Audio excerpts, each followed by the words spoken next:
अगर आप किसी मुसीबत में फंस जाएं या फिर आपको कोई किडनैप करने की कोशिश करे, इन दैट केस आपके मोबाइल की एक सेटिंग आपकी जान बचा सकती है। क्या है वो सेटिंग और वो कैसे काम करती है, मैं आपको बताता हूं। उस सेटिंग का नाम है SOS यानी कि सेव अ शिप। इसके लिए आपको मोबाइल की सेटिंग्स में जाना है और वहां पर जाके SOS को सर्च करना है और उसके बाद SOS के टॉगल को ऑन करना है। और उसके बाद अगर आप चाहें तो वहां पर कॉन्टैक्ट्स के ऑप्शन में जाके आपके रिलेटिव के कॉन्टैक्ट नंबर भी आप ऐड कर सकते हो जिनसे आप हेल्प की उम्मीद रखते हो। अब होगा कुछ यूं कि अगर आप मुसीबत में फंसते हो तो आपको आपके मोबाइल के पावर बटन को 3 बार दबाना है। इससे क्या होगा? इससे इमरजेंसी हेल्पलाइन नंबर 112 और आपके रिलेटिव के नंबर पर, जो नंबर आपने सेव किए थे, वहां पर एक हेल्प मैसेज पहुंचेगा और साथ ही साथ आपकी लोकेशन भी उनके पास पहुंच जाएगी, जिससे आपको मदद मिल सकती है और आपकी जान बचाई जा सकती है। गाइस, आपको ये टेक्निकल इंफॉर्मेशन कैसे लगी कमेंट सेक्शन में जरूर लिखिएगा। जापान के टोक्यो में समुद्री तूफान की वजह से और भारी बारिश की वजह से बाढ़ का खतरा बना रहता है। 2006 के पहले तक तो बाढ़ की वजह से जापान के टोक्यो को काफी जान माल का नुकसान होता आया था, लेकिन 2006 में टोक्यो ने अंडरग्राउंड बहुत बड़े बड़े चैम्बर्स बनवाए जिनकी डायमीटर 30 मीटर तक थी और जिनकी डीपनेस 70 मीटर तक थी। ये चैम्बर्स एक्चुअली बाढ़ के पानी की निकासी के लिए बनाए गए थे और 2006 के बाद से आज तक काफी बार इन चैम्बर्स ने टोक्यो को बाढ़ से बचाया है और बाढ़ से होने वाले नुकसान में 90% तक कमी आई है।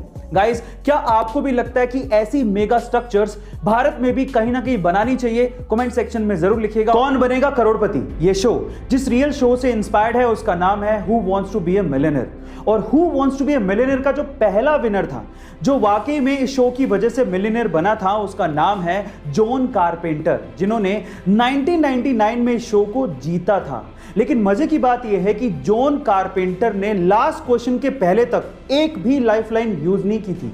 लास्ट क्वेश्चन में आके उन्होंने एक लाइफलाइन यूज की जिसका नाम था फोनो फ्रेंड, और जिसमें उन्होंने अपने फादर को कॉल लगवाया था। और वो इसलिए नहीं था कि वो कोई आंसर जानना चाहते थे, वो इसलिए था ताकि वो अपने फादर को बता सकें कि वो मिलियनेयर बनने वाले हैं।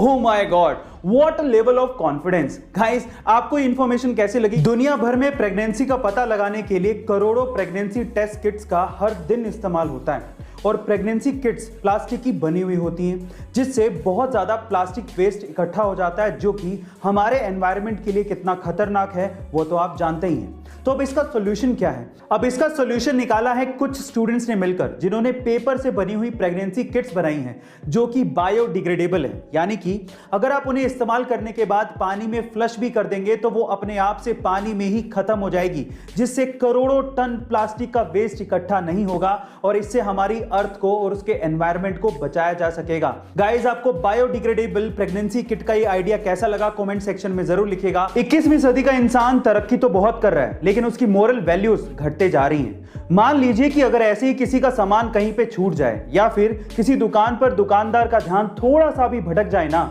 तो लोगों का ईमान डोल जाता है और बहुत से केसेस में तो चोरियां भी हो जाती हैं। लेकिन मिजोरम में ऐसा नहीं है। मिजोरम में आपको बहुत सी ऐसी दुकानें मिल जाएंगी जहां पर दुकानदार होते ही नहीं है। वहां पर सामान जरूर होता है और उन पे प्राइसेस लिखे होते हैं, और अगर आपको वो सामान चाहिए तो आप सामान लीजिए और उसके बदले में जो पैसे हैं वो पास में रखे मनी बॉक्स में डाल दीजिए। इस संस्कृति को नगालो डावर संस्कृति कहते हैं और ये ट्रस्ट के प्रिंसिपल पर काम करती है। गाइस, क्या आपको भी ये लगता है कि आपकी सिटी में विश्वास का ऐसा व्यापार चल सकता है? कमेंट सेक्शन में जरूर लिखिएगा। लाइफ टाइम फ्री पासेस का सिस्टम आपने सिर्फ ट्रेन या बसेस के लिए ही सुना होगा, लेकिन क्या आपने कभी कोई ऐसा सिस्टम किसी फ्लाइट के लिए सुना है? जी हाँ गाइस, ऐसा भी हो चुका है। 1981 में एक अमेरिकन एयरलाइंस ने लाइफ टाइम पासेस का सिस्टम निकाला था जिसे वो गोल्डन पास कहते थे। लेकिन हुआ कुछ यूं कि 1987 में एक बंदा था जिसका नाम था स्टीव रोथस्टेन। उसने ये पास $2.5 लाख देके खरीदा था, यानी कि लगभग 70 लाख रुपए। लेकिन उसके बाद उसने इसका खूब फायदा उठाया। तब से लेकर 2008 तक वो लगभग 10,000 बार फ्लाइट्स पे चढ़ा था। मैं आपसे सवाल पूछता हूं कि आप अभी तक कितनी बार फ्लाइट पे चढ़े हो? वो बंदा 2008 तक 10,000 बार फ्लाइट पे चढ़ चुका था और कंपनी ने एस्टिमेशन लगाया था कि 2008 तक कंपनी को लगभग 1.5 अरब रुपयों का नुकसान सिर्फ उस आदमी की वजह से हुआ था। उसके बाद 2008 में जैसे तैसे उन्होंने उसके पास को रद्द कर दिया और उसके बाद ऐसे पासेस कभी दिए ही नहीं। गाइस, क्या आपने भी कभी लाइफ टाइम पासेस का ऐसा फायदा उठाया है? कमेंट सेक्शन में जरूर लिखिएगा और ऐसे अमेजिंग वीडियोस के लिए शेयर, सब्सक्राइब एंड लाइक। मिलते हैं अगली वीडियो में।